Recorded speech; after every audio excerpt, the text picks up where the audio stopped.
Welcome back to city news. సార్వత్రిక ఎన్నికల్లో ఇంటి వద్దనే ఓటు వినియోగంపై బిఎల్ఓలు సెక్టార్ అధికారులందరికీ అవగాహన ఉండాలని కమిషనర్ బండి శేషన్న తెలిపారు. మున్సిపల్ కౌన్సిల్ కార్యాలయం నందు మున్సిపల్ కమిషనర్ బండి శేషన్న సార్వత్రిక ఎన్నికల నేపథ్యంలో బిఎల్ఓలు, సూపర్వైజర్లు, సెక్టార్ రూట్ అధికారులతో సమావేశం నిర్వహించారు. హోమ్ ఓటింగ్ కు ఎంపిక చేసిన వారి వివరాలు 12 ద్వారా రిటర్నింగ్ అధికారికి ముందుగానే అందించాలని, ఓటింగ్ స్థానిక పీఓ, మైక్రో అబ్జర్వర్, మరో పీఓ, వీడియోగ్రాఫర్ సమక్షంలో జరుగుతుందని తెలిపారు. ఎన్నికల విధుల్లో ఒకరికొకరు సమన్వయంతో పనిచేయాలని చెప్పారు. వారం రోజులకు పైబడి పెండింగ్ ఉన్న ఫారం 6 క్లెయిమ్లను ఎన్నికల విధుల్లో నిర్లక్ష్యంగా ఉంటే కఠిన చర్యలు తప్పవని హెచ్చరించారు. సార్వత్రిక ఎన్నికలలో భాగంగా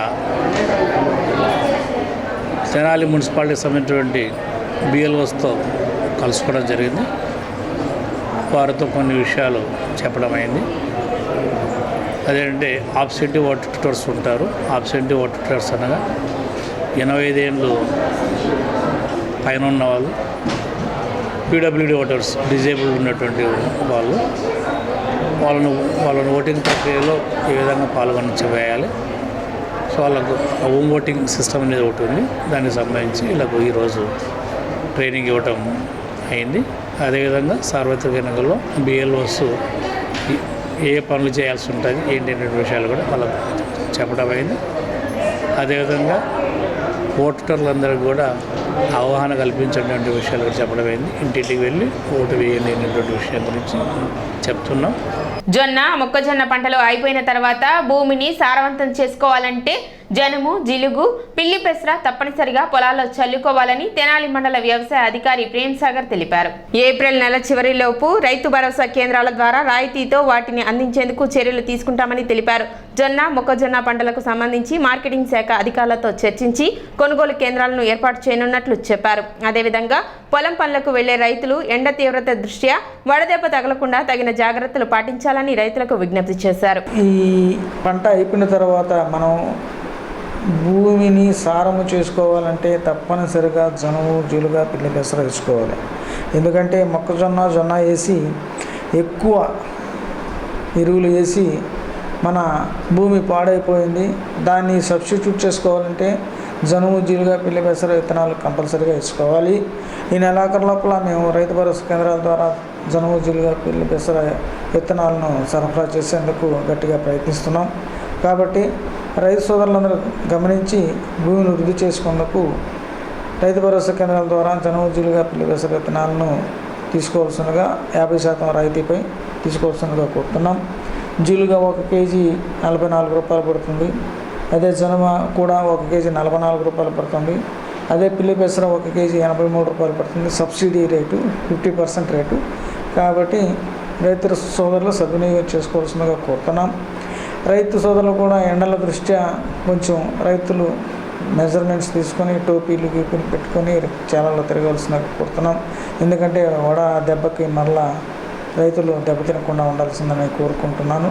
ప్రజలకు మేలు జరగాలన్నా, రాష్ట్రం అభివృద్ధి చెందాలన్నా ఎన్డీఏ కూటమి అభ్యర్థులను ఎన్నికలలో గెలిపించాలని గుంటూరు పార్లమెంటు టీడీపీ అభ్యర్థి పెమ్మసాని చంద్రశేఖర్ కోరారు. పెదకాకాని మండలంలో నిర్వహించిన రోడ్ షోలో పొన్నూరు నియోజకవర్గ టీడీపీ ఎమ్మెల్యే అభ్యర్థి ధూళిపాల నరేంద్రతో కలిసి ఆయన పాల్గొన్నారు.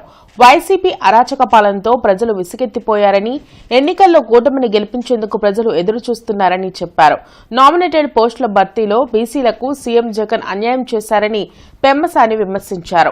ప్రజానాయకులు శ్రీ ధూళిపాల నరేంద్ర కుమార్ గారికి మీ పవిత్రమైన ఓటు సైకిల్ పై వేసి అఖండ మెజారిటీతో గెలిపించాలని విజ్ఞప్తి చేస్తున్నాం. మన గుంటూరు జిల్లా అభివృద్ధి కోసం మన ముందుకు వస్తున్న విద్యావంతుడు, వినయశీలి, మనందరి వాడు డాక్టర్ పెమ్మసాని చంద్రశేఖర్ గారికి మీ అమూల్యమైన ఓటును సైకిల్ గుర్తుపై వేసి అఖండ మెజారిటీతో గెలిపించవలసిందిగా ప్రార్థిస్తున్నాం. గెలిపించండి పొన్నూరు నియోజకవర్గ శాసనసభ అభ్యర్థి ధూళిపాల నరేంద్ర కుమార్ గారిని.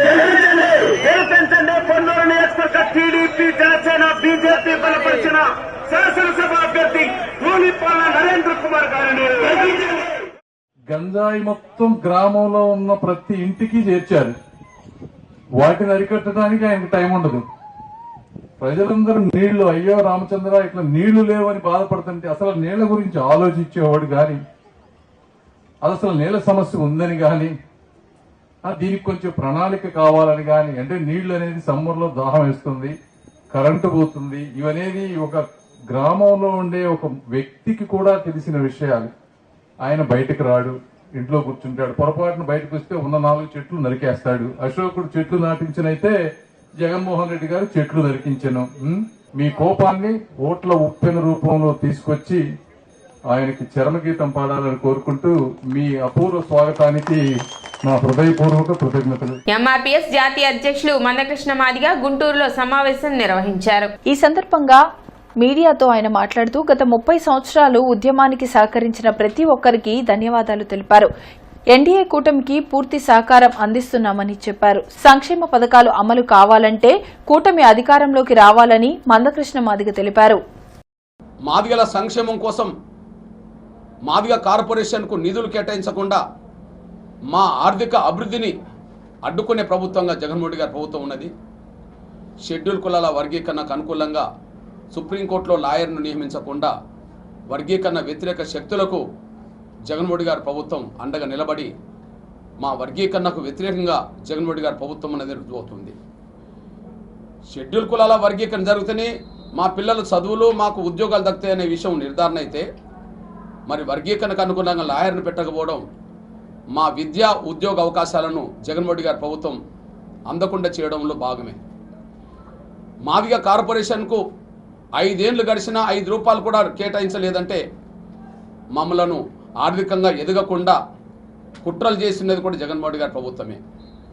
రాజకీయ ప్రాతినిధ్యంలో 29 అసెంబ్లీ నియోజకవర్గాల కాడ 10 మాత్రమే మాకు కేటాయించి 19 మా సోదర వర్గానికి కేటాయించడం అంటే రాజకీయంగా మమ్మల్ని అణగదొక్కడంలో భాగమే. కాబట్టి జగన్మోహన్ రెడ్డి గారి ప్రభుత్వం వర్గీకరణకు వ్యతిరేకమని నిర్ధారణ జరిగింది. మాదిగల సంక్షేమానికి వ్యతిరేకమనే విషయం రుజువైంది. మాదిగల రాజకీయ ప్రాతినిధ్యం జగన్మోహన్ రెడ్డి గారి ప్రభుత్వం విస్మరిస్తుంది అనడానికి అది రాజకీయంగా రుజువైపోయింది. ఇట్లాంటి పరిస్థితుల్లో కూటమి గెలుపు మా గెలుపుగా భావిస్తాం. ఆంధ్రాలో డబుల్ ఇంజిన్ ప్రభుత్వం రావాల్సిన అవసరం ఉందని బీజేపీ ఏపీ ఎన్నికల సహాయ ఇన్ఛార్జ్ సిద్ధార్థనాథ్ సింగ్ అన్నారు. విజయవాడలోని పార్టీ రాష్ట్ర కార్యాలయంలో నిర్వహించిన ఉగాది వేడుకల్లో పాల్గొన్న అనంతరం ఆయన మీడియాతో మాట్లాడారు. 5 ఏళ్ల వైసీపీ పాలనలో రాజధాని నిర్మాణంతో పాటు పోలవరం ప్రాజెక్టు పూర్తి చేయలేకపోయిందని ధ్వజమెత్తారు. విశాఖ స్టీల్ ప్లాంట్ను కేంద్రం ప్రైవేటీకరణ చేస్తుందంటూ రాష్ట్రంలో తప్పుడు ప్రచారం జరుగుతుందన్నారు. సంక్షేమ పథకాలు ప్రజలకు చేరాలంటే ఎన్డీఏ కూటమిని గెలిపించాలని కోరారు. Then when there is a double engine government and the focus comes from the Prime Minister himself in implementing the schemes, we are able to achieve that. Unfortunately, in last 5 years, many of the welfare schemes which were to be given to the poor of Andhra Pradesh never came through. Polavaram project, why it has not been delivered? Polavaram project will be delivered in next 5 years. The alliance, TDP-led alliance in Andhra Pradesh and the NDA at center will ensure that the Polavaram project is delivered. City news ముంచే ముందు ముఖ్యాంశాలు మరోసారి.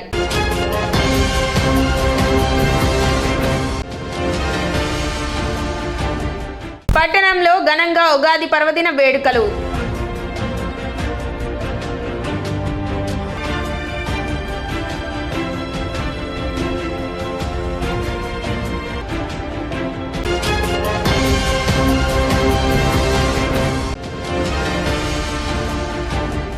April నెల చివరిలోపు పన్నులను చెల్లించాలి.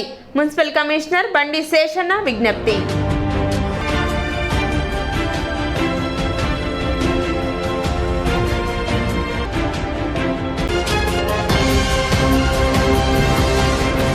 City news ఇంతటితో సమాప్తం. నమస్కారం.